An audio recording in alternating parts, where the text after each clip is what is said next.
Hello everyone, welcome to all of you. स्वागत है आप सभी का। मैं सत्येंद्र कुमार आप सभी का स्वागत करता हूं। आज हम लोग एक्सटर्नल और एक्सोजेनिक फोर्सेस, वर्णजनित बल के बारे में चर्चा करेंगे।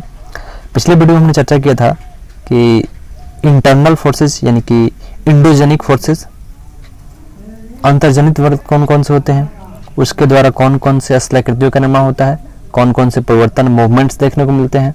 तो मूवमेंट्स के बारे में हमने चर्चा किया था, जिसमें अर्थक्वेक, वोल्केनोज, लैंडस्लाइड्स के बारे में भी हमने देखा था। तो आज हम लोग बेसिकली चर्चा करेंगे कि एक्सटर्नल यानी कि एक्सोजेनिक फोर्सेस के अंतर्गत कौन कौन से परिवर्तन देखने को मिलते हैं, जिसमें हमने वर्क ऑफ रिवर के कार्य, सी वेव्स यानी कि समुद्र की लहरों द्वारा कौन कौन से परिवर्तन होते हैं, ग्लेशियर के द्वारा क्या क्या चेंजेस होते हैं और विंड्स के द्वारा, इन सभी के बारे में एक एक करके चर्चा करेंगे। क्लास हम लोग 7th ज्योग्राफी का ये 3rd चैप्टर और ये 4था वीडियो है 3rd चैप्टर का, जिसको हम लोग कवर कर रहे हैं। तो आइए शुरू करते हैं। एक्सोजेनिक फोर्सेस यानी कि वर्णजनित बल। The forces operating on the earth surface are called external forces. पिछले वीडियो हमने इस डेफिनेशन को कवर किया था कि पृथ्वी के सतह पर उत्पन्न होने वाले बल को हम लोग वर्णजनित बल कहते हैं, यानी जो पृथ्वी के सतह पर बल उत्पन्न होता है। Direction of running water, winds, glaciers and sea waves bring about the changes of the surface of the earth over million of years. पृथ्वी की सतह पर जल, winds, ग्लेशियर, sea waves यानी समुद्री लहरों आदि के द्वारा चेंजेस होते हैं, परिवर्तन होते हैं, जिसमें लाखों करोड़ों वर्ष लग जाते हैं, मिलियंस ऑफ ईयर्स यहाँ पे लग जाते हैं परिवर्तन करने में। External forces are responsible for changing the size and shape of the landform. जो एक्सटर्नल फोर्सेज है ये रिस्पॉन्सिबल है, जिम्मेवार है साइज एंड शेप चेंज करने में लैंडफॉर्म से ऊपर। ठीक है, तो इसमें कई प्रकार के स्थलाकृतियों का निर्माण होता है, जिसमें टू प्रोसेस जो है, ठीक है, टू प्रोसेस जो है वो मुख्य रूप से रिस्पॉन्सिबल है। दो प्रक्रिया है। फर्स्ट है वेदरिंग, जिसको हिंदी में हम लोग अपक्षयण बोलते हैं, अपक्षयण, और दूसरा है इरोजन यानी कि अपर्दन। तो दो यहाँ पर प्रोसेसेस जो है वो रिस्पॉन्सिबल है लैंडफॉर्म के ऊपर परिवर्तन करने में। एक वेदरिंग, अपक्षयण, और दूसरा इरोजन यानी कि अपर्दन। मेजर लैंडफॉर्म्स की बात करें, प्रमुख स्थलाकृतियाँ जो बनती हैं, अभी हमने बताया कि दो प्रोसेसेस जो होती हैं वो काफ़ी रिस्पॉन्सिबल होती हैं, जिसमें वेदरिंग, अपक्षयण और इरोजन यानी कि अपर्दन। अब इसको एक एक करके देखते हैं।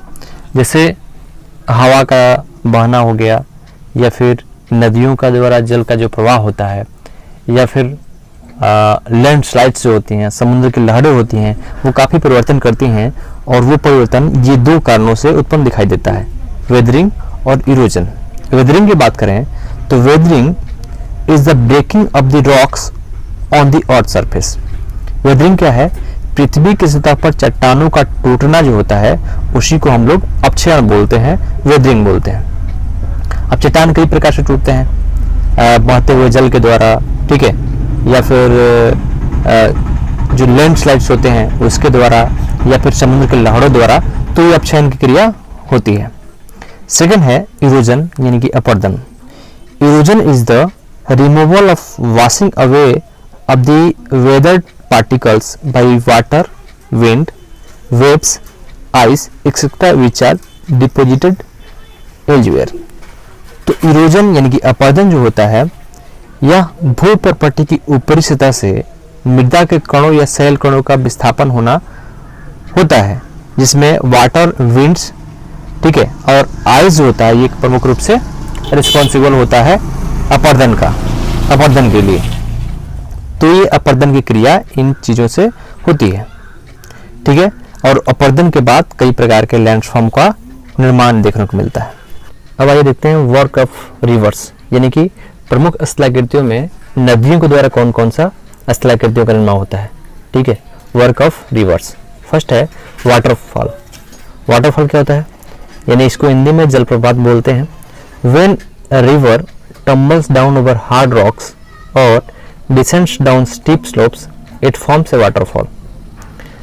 जब नदियाँ हार्ड रॉक से स्लोप में आती हैं तो उस समय सॉफ्ट रॉक के कारण एक झरने का रूप ले लेता है और वो झरना जलप्रपात कहलाता है। जैसे कोई यहाँ पर ये हार्ड रॉक्स है, इधर से नदी आ रही है, नदी आने के बाद यहाँ का पानी सॉफ्ट रॉक में जाता है तो सॉफ्ट रॉक का कटाव होने लगता है।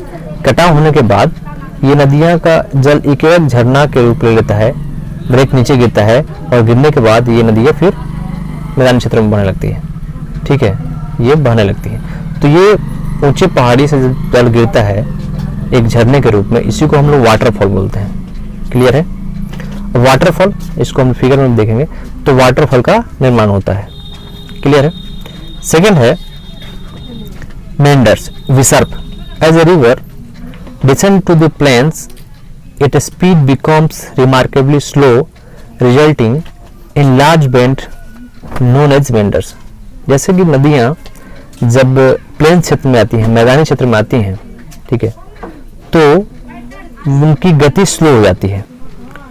जैसे कोई पहाड़ी क्षेत्र से जब नदियाँ निकलती हैं तो उनकी गति काफ़ी तीव्र होती है क्योंकि ढलान वहाँ पर अधिक होता है, और जैसे जैसे ये प्लेन्स में आती हैं मैदानी क्षेत्र में तो इनकी गति स्लो हो जाती है, और स्लो होने के कारण गति ये ऐसे सर्प की तरह मुड़ने लगती है, और इसी को हम लोग विसर्प का नाम देते हैं। ठीक है, इसको हम लोग विसर्प का नाम देते हैं या फिर मेंडर्स का नाम दिया जाता है। यहाँ फिगर में आप देख रहे होंगे, अभी हमने विसर्प की चर्चा की, तो नदियों का बहाव मैदानी क्षेत्र में धीमा हो जाता है। कारण इसका ये है कि स्लोप कम होता है मैदानी क्षेत्र में। तो यहाँ पर देख रहे हैं, तो ये जो स्थलाकृतियाँ हैं ये विसर्प के रूप ले लेती हैं। ठीक है, मेंडर्स का रूप ले लेती हैं। ठीक है, और ये इस तरह की स्थलाकृति देखने को मिलती है। कुछ और स्थलाकृतियाँ हैं, कुछ और लैंडफॉर्म्स का निर्माण होता है रिवर के द्वारा। इसमें नेक्स्ट है ऑक्सबो लेक। ऑक्सबो लेक क्या होता है? एक चीज़ और यहाँ बता दें कि हम इसको डिफाइन इसलिए नहीं कर रहे हैं कि आप जब क्लियर कर लेंगे इसके कंसेप्ट को, और कंसेप्ट क्लियर हो जाएगा तो खुद से भी आप डिफाइन कर सकते हैं, खुद से भी आप लिख सकते हैं। क्लियर है? तो मेन उद्देश्य ये है कि आपका कंसेप्ट क्लियर हो, और कंसेप्ट क्लियर होगा तो आपको चीज़ों को समझने में काफ़ी आसानी होगी, खुद से भी आप इसको डिफाइन कर सकते हैं। नेक्स्ट है ऑक्सबो लेक। ऑक्सबो लेक की बात करें तो ये नदियाँ जब बहती हैं तो इनमें विसर्प देखने को मिलता है, और यही विसर्प अत्यधिक अपरदन के कारण मुख्य द्वारा से जब कट जाता है ये अलग हो जाता है। जैसे यहाँ पर देख रहे हैं, ठीक है, ये अलग हो जाता है, मुख्य द्वारा से कट जाता है। तो कटने क्रम में ये एक प्रकार का झील का रूप ले लेता है। इसमें जल भराव तो होता ही है, तो ये झील जो है ये ऑक्सबो की तरह दिखाई देता है, इसलिए इसको ऑक्सबो लेक या हिंदी में चाप झील बोलते हैं। ठीक है, आ गया समझ में? ओके, नेक्स्ट है फ्लड प्लेन्स, बाढ़कृत मैदान। बाढ़ मैदान क्या होता है?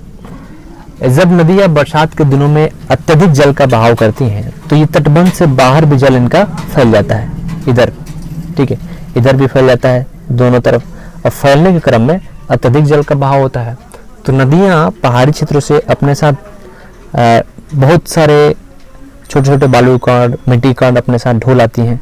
ठीक है, और उनको डिपोजिट करती हैं इन मैदानी क्षेत्र में, क्योंकि इधर इनकी गति काफ़ी धीमी होती है, तो डिपोजिशन होता है। डिपोजिशन के क्रम में जब बरसात या पानी कम होता है तो ये डिपोजिट जो बालू कण, मिट्टी कण हैं, कछाड़ हैं, ये इधर बैठ जाते हैं इन क्षेत्रों में, और जल का जो बहाव है वो धीरे धीरे कम होने लगता है। तो ये जो क्षेत्र हैं जो अत्यधिक पानी के क्रम में डिपोजिट करते हैं मिट्टी कण या बालू कण, तो इन पूरे क्षेत्र को हम लोग बाढ़कृत मैदान, क्योंकि ये काफ़ी उपजाऊ होता है, जलोढ़ मिट्टी से निर्मित होता है, इसलिए इसको हम लोग बाढ़कृत मैदान या फिर कछाड़ का निर्माण में इसको देखने को मिलता है। कुछ और स्थलाकृतियाँ हैं, कुछ और लैंडफॉर्म्स हैं। इसमें है नेचुरल लॉबीज। नेचुरल लॉबीज की बात करें, इसको हिंदी में हम लोग प्राकृतिक तटबंध बोलते हैं। ये क्या होता है इसको समझते हैं।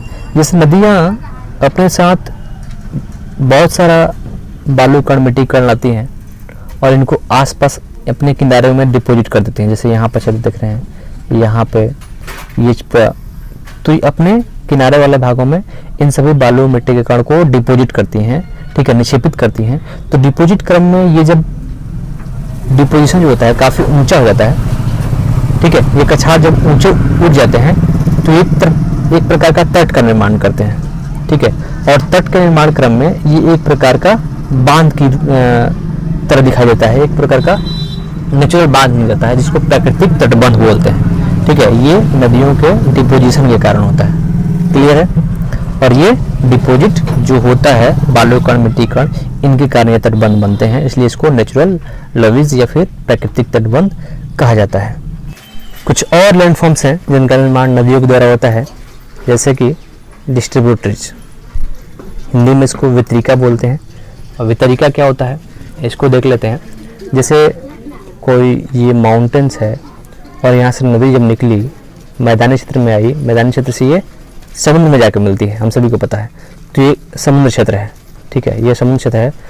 तो ये समुद्र में जाने से पहले कई भागों में इसकी धारा जो है बढ़ जाती है। अब बढ़ जाती है तो इसी बटे हुए धारा को हम लोग वितरिका या फिर डिस्ट्रीब्यूटरीज बोलते हैं। यहाँ पर आप देख रहे होंगे ये डिस्ट्रीब्यूटरीज है, ठीक है। और यहाँ पे नदियाँ समुद्र, ये समुद्र क्षेत्र है, और समुद्र में प्रवेश करने से पहले कई भागों में यहाँ पर कई ब्रांचों में बढ़ जाती। नेक्स्ट है डेल्टा।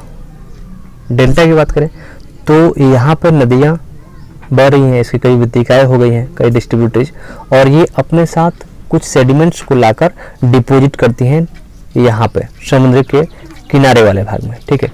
और डिपोजिट करती हैं तो ये डिपोजिशन जमता जाता है, और इस जमने क्रम में एक प्रकार का स्थलाकृति बनती है जो तिकोना होता है, ठीक है। किस प्रकार का? तिकोना रूप में, ठीक है, ऐसे। और ये समुद्र तल से ऊपर दिखाई देने लगता है, ऊपर उठ जाता है। तो यही जो डिपोजिशन है, जो जमाव है सेडिमेंट्स का, और ये समुद्र किनारे वाले भागों में बनता है, इसी को हम लोग डेल्टा बोलते हैं, ठीक है। क्या बोलते हैं? डेल्टा। क्लियर है? ये डिपोजिशन नदियों के द्वारा लाए गए निक्षेपों के कारण बनता है, ठीक है, डिपोजिट करने के कारण बनता है। और ये जब जमा होता जाता है और समुद्र तल से ऊपर आता है, ऊपर दिखाई देने लगता है, तभी इसको डेल्टा कहते हैं। आप सभी को पता है विश्व का सबसे बड़ा डेल्टा क्षेत्र जो है वो गंगा ब्रह्मपुत्र नदी का डेल्टा क्षेत्र है, जो बंगाल यानी और बांग्लादेश के क्षेत्रों में दिखाई देता है, जिसको हम देखते हैं सुंदरबन डेल्टा के रूप में, ठीक है, जहाँ पे सबसे बड़ा डेल्टा क्षेत्र का निर्माण होता है। नेक्स्ट है एस्चुअरीज। एस्चुअरीज क्या होता है? इसको हिंदी में ज्वार नदमुख बोलते हैं। ज्वार नदमुख क्या होता है? जैसे अभी हमने चर्चा किया कि कुछ नदियाँ अपने साथ सेडिमेंट्स लाती हैं और इनका निक्षेपण होता है समुद्र के किनारे वाले क्षेत्र में, और ये समुद्र के तल से ऊपर जब दिखाई देने लगता है तो इसको हम डेल्टा बोलते हैं, ठीक है। लेकिन कुछ नदियाँ ऐसी भी हैं जो अपने साथ सेडिमेंट्स को नहीं लाती हैं, ठीक है। जैसे एग्जाम्पल पे देखें तो नर्मदा नदी है, ठीक है, ठीक है, इसके अलावा ताप्ती नदी है।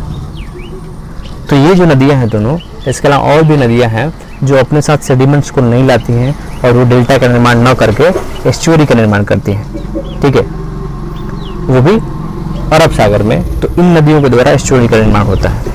तो इस प्रकार हम देखते हैं कि नदी के द्वारा कई प्रकार के स्थलाकृतियों का निर्माण होता है, जिसमें हमने देखा कि डेल्टा का निर्माण होता है, एस्चुअरी का, डिस्ट्रीब्यूटरीज क्या होता है, ऑक्सबो लेक को क्या होता है, यानी कि मेंडर्स क्या होता है। इन सारी चीज़ों को हमने समझने का प्रयास किया। तो आज की वीडियो में इतना ही। मिलते हैं नेक्स्ट वीडियो में, जिसमें हम चर्चा करेंगे कि सी वेव्स के द्वारा कौन कौन सी स्थलाकृतियाँ बनती हैं, ग्लेशियर के द्वारा कौन कौन सी स्थलाकृतियाँ बनती हैं, और विंड्स के द्वारा कौन कौन सी स्थलाकृतियों का निर्माण होता है।